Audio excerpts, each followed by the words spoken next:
Marcus Henderson believed he had mastered the art of living two lives. For 8 years, he had been married to Sarah, a dedicated high school teacher who worked long hours grading papers and preparing lessons for her students. Their suburban home in Maple Grove looked like something from a magazine cover, complete with a white picket fence and perfectly manicured lawn that Marcus took pride in maintaining every weekend. To everyone who knew them, Marcus and Sarah were the perfect couple. He worked as a successful insurance broker, bringing home a steady income that allowed them to live comfortably.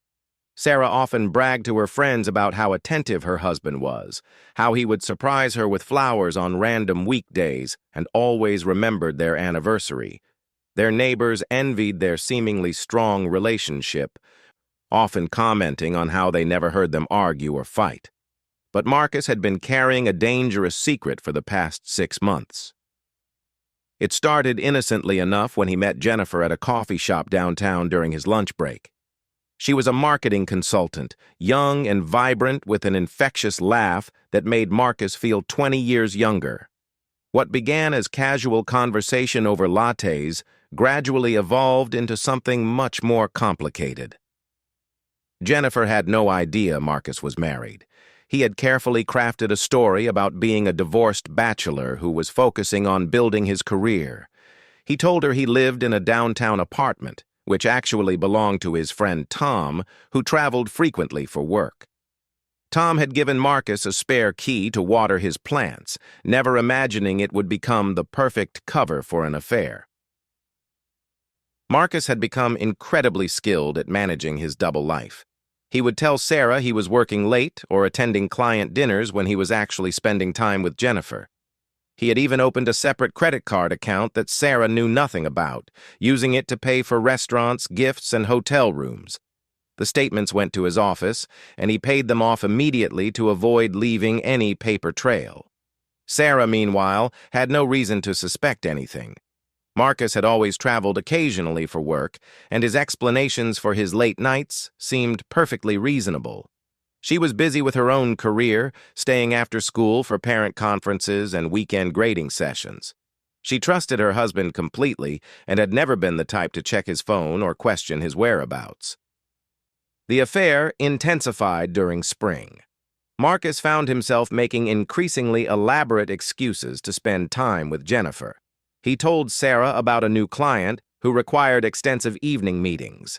He claimed his boss was pressuring him to attend more networking events. Each lie came easier than the last, and Marcus began to feel invincible. Jennifer, unaware of the deception, started talking about their future together.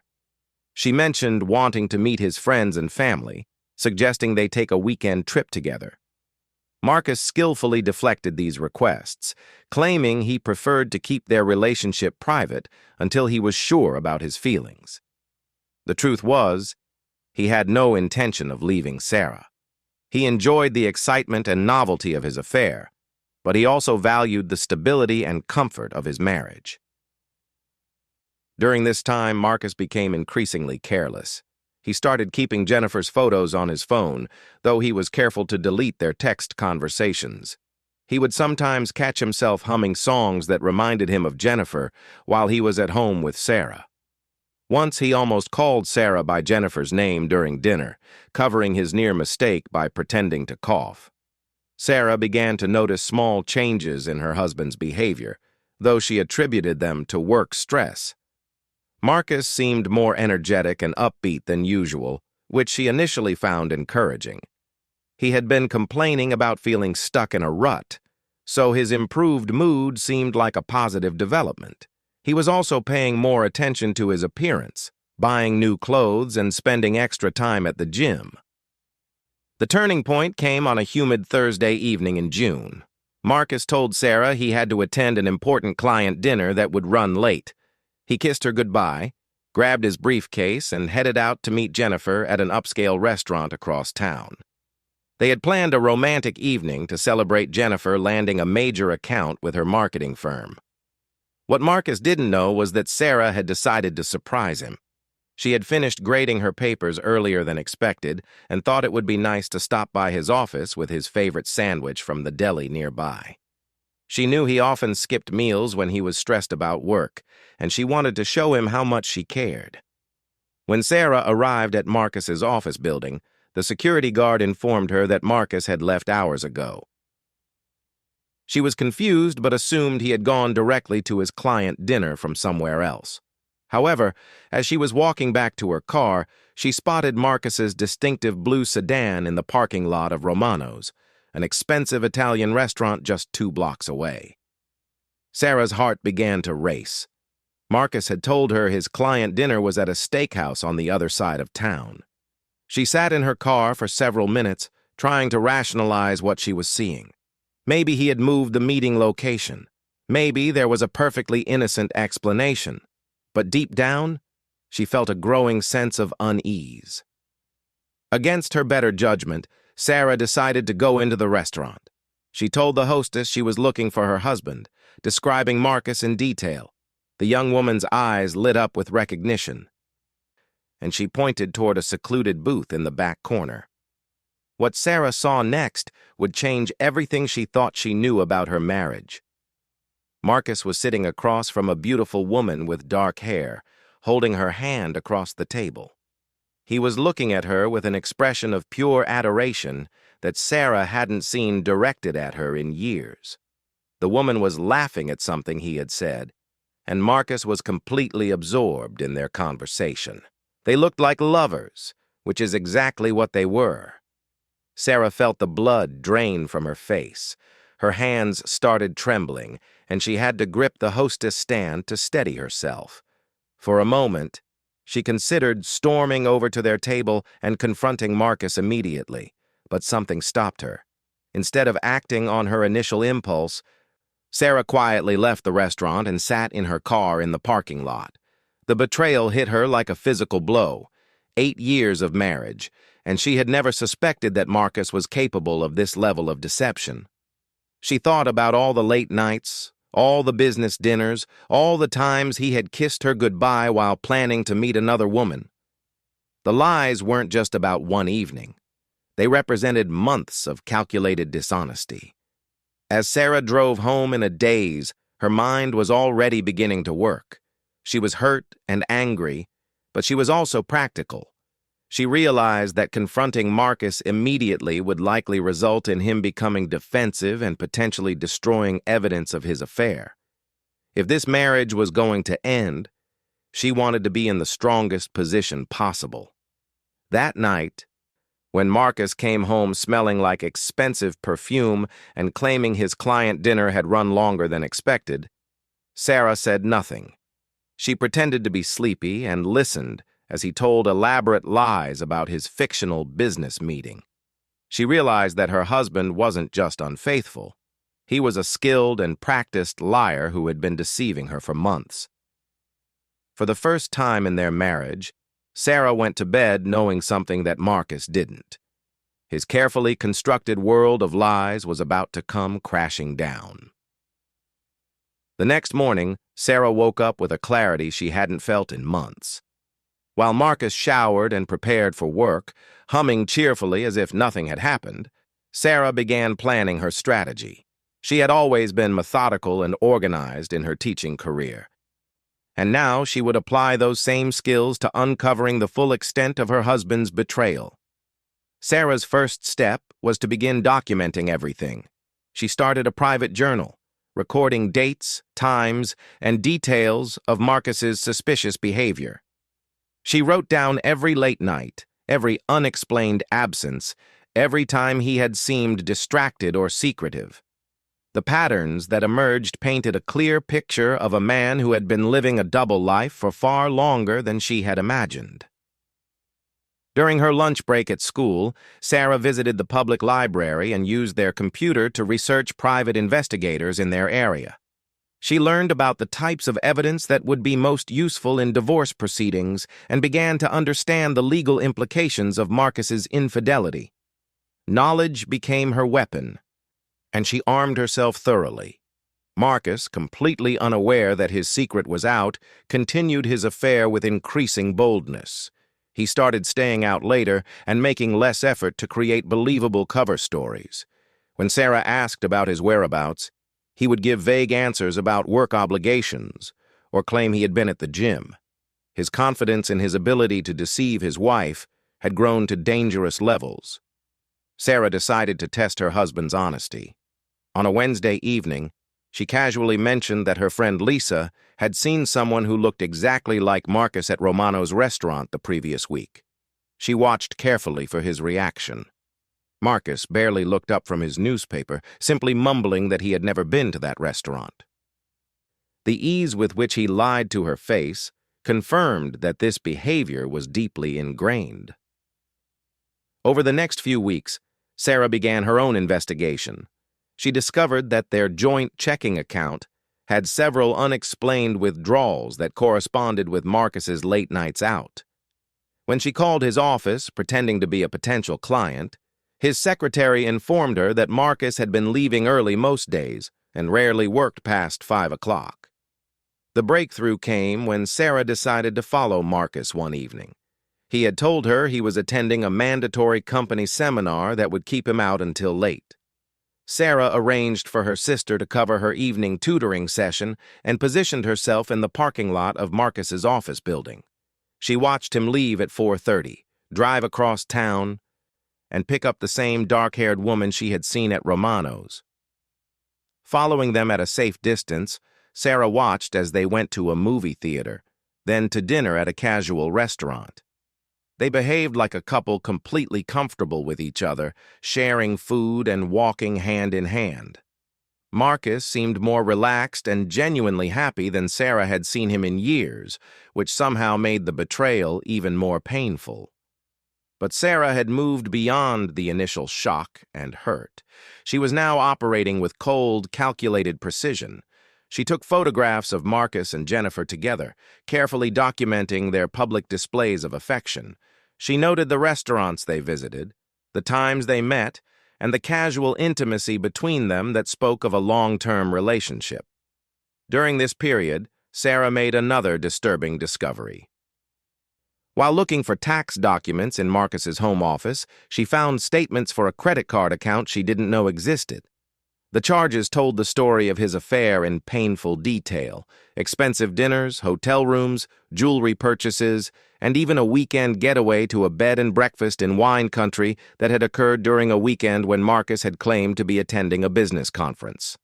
The financial deception was almost as devastating as the emotional betrayal. Sarah realized that Marcus had been spending their money on another woman for months, while she had been carefully budgeting their household expenses and postponing purchases she wanted to make. The weekend getaway alone had cost more than Sarah spent on herself in an entire year. Armed with this information, Sarah began preparing for the eventual confrontation.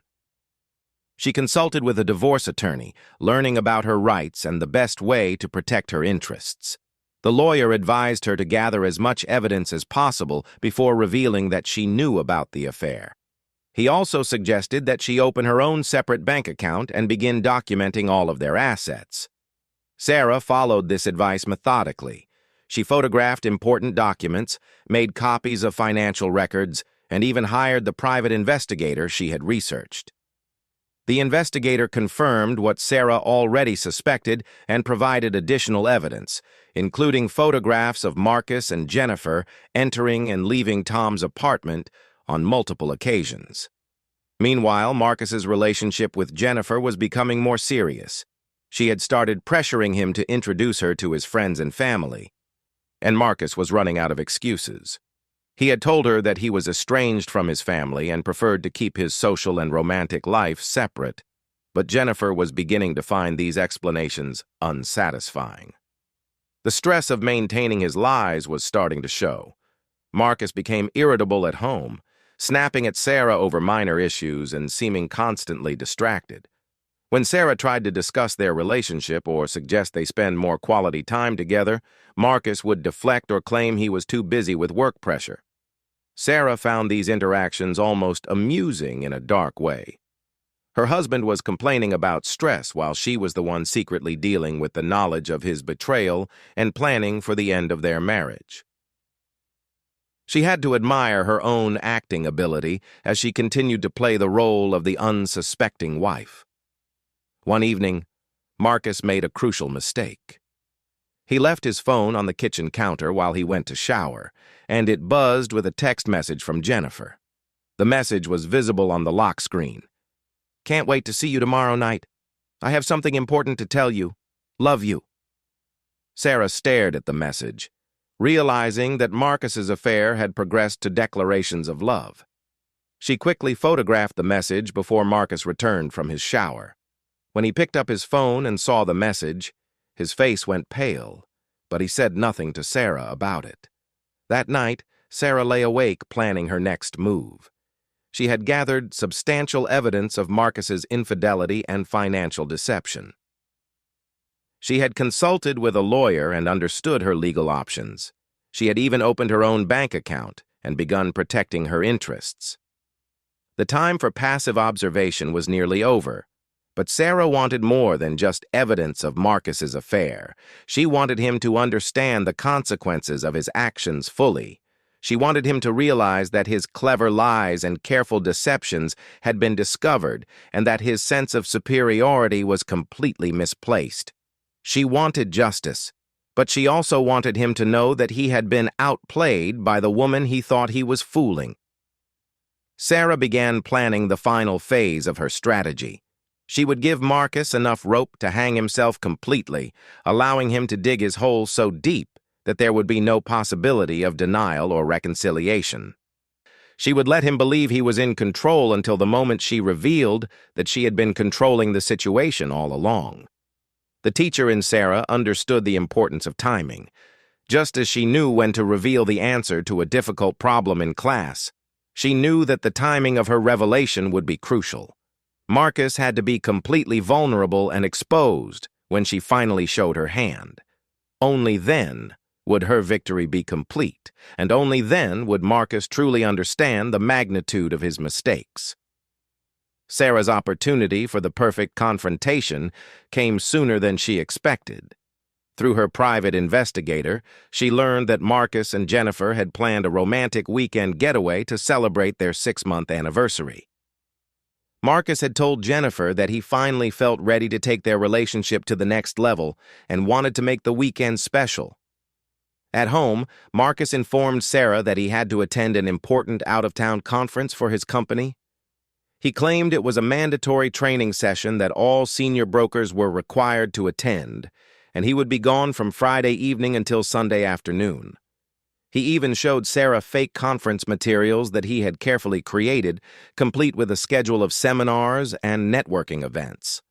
Sarah listened to his elaborate lies with remarkable composure, occasionally asking questions that forced Marcus to create even more detailed falsehoods. She asked about the hotel where the conference was being held, what topics would be covered in the seminars, and whether spouses were invited to any social events. Marcus answered confidently, having prepared his story thoroughly, never suspecting that his wife was testing the consistency of his lies. But Sarah had already planned her masterpiece. She knew exactly where Marcus and Jennifer were going for their romantic weekend, a luxury resort about 2 hours from the city. She knew they had booked the honeymoon suite and had dinner reservations at the resort's most exclusive restaurant. She even knew that Marcus had purchased an expensive necklace as a surprise gift for Jennifer.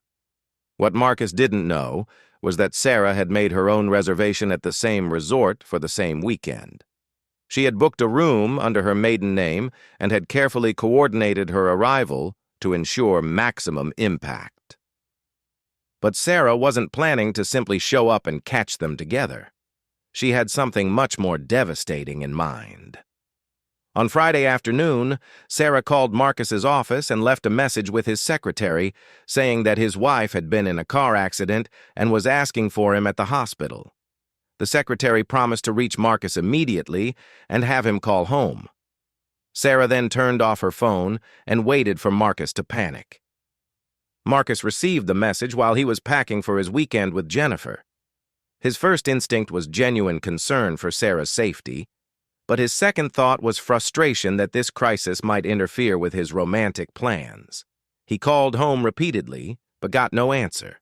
He tried Sarah's cell phone, but it went straight to voicemail. Faced with this dilemma, Marcus made a choice that revealed his true priorities. Instead of rushing to the hospital to check on his wife, he decided that the accident couldn't be too serious, since Sarah was apparently conscious and asking for him. He convinced himself that he could still salvage his weekend with Jennifer if he handled this efficiently. Marcus called the local hospitals claiming to be looking for his wife, who had been in an accident. When none of them had any record of Sarah Henderson being admitted, he felt relief, but also confusion. He tried calling Sarah's sister and her close friends, but none of them had heard about any accident. Marcus began to suspect that something wasn't right, but he was so focused on his weekend plans that he didn't investigate further. He decided to send flowers to Sarah at their home with a note saying he was sorry he couldn't be there immediately, but would check on her as soon as his conference ended. He told himself that if Sarah had been seriously injured, someone would have reached him directly. Marcus then turned off his own phone and left for his romantic weekend, choosing his affair over his wife's supposed emergency. Sarah, meanwhile, was implementing the second phase of her plan. She had spent Friday evening creating a comprehensive packet of evidence documenting Marcus's affair. The packet included photographs of Marcus and Jennifer together, copies of his secret credit card statements, records of his lies about working late, and even transcripts of conversations the private investigator had overheard. But the centerpiece of Sarah's evidence packet was a detailed timeline that showed exactly how Marcus had been deceiving her. She had cross-referenced his claimed work obligations with his actual whereabouts, creating an undeniable record of his systematic dishonesty. The timeline revealed that Marcus had lied to her face at least 47 times over the course of 6 months. On Saturday morning, Sarah drove to the luxury resort where Marcus and Jennifer were spending their romantic weekend. She timed her arrival perfectly, waiting until she spotted them leaving their room for what appeared to be a couple's massage appointment. Sarah then approached the front desk and identified herself as Marcus Henderson's wife. The desk clerk looked confused, explaining that Mr. Henderson had checked in with his wife the previous evening. Sarah calmly informed the clerk that she was, in fact, Mrs. Henderson, and that the woman with her husband was not his spouse. She provided identification and explained that she needed to access her husband's room for legal purposes related to their impending divorce. The hotel manager was called to handle this unusual situation. Sarah presented her evidence packet, showing photographs of Marcus's affair and documentation of his financial deception. She explained that she was gathering final evidence for divorce proceedings and needed to witness her husband's infidelity firsthand for legal purposes. The hotel manager, recognizing the serious legal implications and wanting to avoid any potential liability, agreed to let Sarah into the room. He also confirmed that he would be available to serve as a witness if needed for legal proceedings. Sarah's methodical preparation and professional demeanor convinced him that she was handling this situation appropriately. Sarah entered the honeymoon suite that her husband had paid for with their joint credit card. She found Jennifer's belongings mixed with Marcus's, evidence of the intimate life they had been sharing. She photographed everything carefully, documenting the romantic setup that Marcus had created for another woman using money from their marriage. But Sarah's coup de grace was still to come. She left a carefully crafted letter on the bed, along with copies of all her evidence. The letter was addressed to both Marcus and Jennifer, revealing the truth about Marcus's marriage and his systematic deception of both women. In the letter, Sarah introduced herself to Jennifer as Marcus's wife of 8 years. She explained that Marcus had never been divorced and that their marriage was very much legal and intact. She provided Jennifer with their wedding photos, copies of their joint bank statements, and photographs of their shared home to prove that Marcus's story about being a single bachelor was completely fabricated. Sarah also revealed to Jennifer the extent of Marcus's financial deception, showing her how he had been using money from their joint accounts to fund his affair. She pointed out that every romantic dinner, every gift, and even their current weekend getaway had been paid for with money that belonged to Sarah as much as it belonged to Marcus. The letter concluded with Sarah's announcement that she was filing for divorce and that both Marcus and Jennifer would likely be called as witnesses in the proceedings.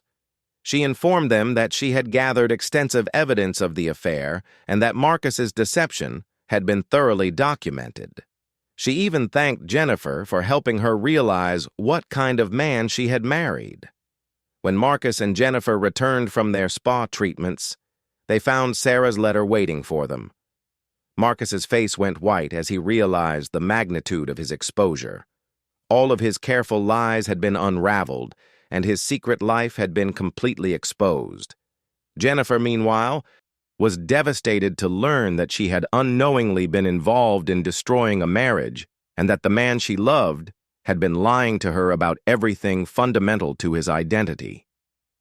The confrontation that followed was everything Sarah had hoped for. Marcus tried to deny and minimize his deception, but the evidence was overwhelming. Jennifer felt betrayed and used, realizing that her entire relationship had been built on lies. She was particularly hurt to discover that Marcus had been spending his wife's money on their affair, making her an unwitting participant in his financial deception. Sarah appeared in the hotel lobby just as Marcus was trying to check out early. She was calm, composed, and completely in control of the situation. While Marcus stammered and tried to explain himself, Sarah simply informed him that divorce papers would be served on Monday morning and that he should arrange to stay elsewhere until he found permanent housing. She handed him a business card for the attorney she had retained and suggested that he hire his own legal representation immediately. She also informed him that she had taken possession of all their joint financial accounts and that he would need to account for every penny he had spent on his affair. The final humiliation for Marcus came when Sarah revealed how long she had known about his affair. She told him about seeing him at Romano's restaurant, about following him and Jennifer, and about all the evidence she had gathered over the past several weeks. Marcus realized that while he thought he was cleverly deceiving his wife, she had actually been watching and documenting his every move. Jennifer, feeling completely betrayed by both the situation and Marcus's deception, decided to end their relationship immediately. She told Marcus that she could never trust him again and that she wanted nothing more to do with someone capable of such elaborate dishonesty. Marcus found himself losing both his wife and his mistress in the same devastating weekend. Sarah left the resort feeling victorious, but not vindictive. She had successfully exposed Marcus's deception and positioned herself advantageously for their divorce proceedings. More importantly, she had proven to herself that she was stronger and more resourceful than her husband had ever imagined. Marcus had underestimated the woman he married, and that miscalculation had cost him everything. The divorce proceedings that followed were swift and decisive. Marcus's affair was well documented, his financial deception was undeniable, and his credibility was completely destroyed. Sarah received a favorable settlement that reflected both his infidelity and his misuse of their marital assets. Marcus's reputation in their community never recovered. Word of his elaborate deception spread quickly among their friends and neighbors, and he became known as someone who couldn't be trusted in any aspect of his life. His career suffered as clients began to question his integrity, and he eventually had to leave town to start over somewhere new. Sarah, meanwhile, discovered a strength and independence she hadn't known she possessed. The experience of uncovering and exposing Marcus's affair had revealed her own capabilities and resilience. She realized that she had been living below her potential in a marriage that required her to be smaller and less capable than she actually was. A year later, Sarah had rebuilt her life completely. She had moved to a smaller but more beautiful home, taken a promotion at school that increased both her responsibilities and her income, and had begun traveling during her summer breaks. Friends remarked that she seemed happier and more confident than they had ever seen her. Marcus had learned a painful lesson about the consequences of deception and the dangers of underestimating the people closest to him. He had thought he was clever enough to maintain his double life indefinitely, but he had been outmaneuvered by the woman he had taken for granted. His attempt to have everything had cost him everything that truly mattered, and he had no one to blame but himself for the destruction of his own life.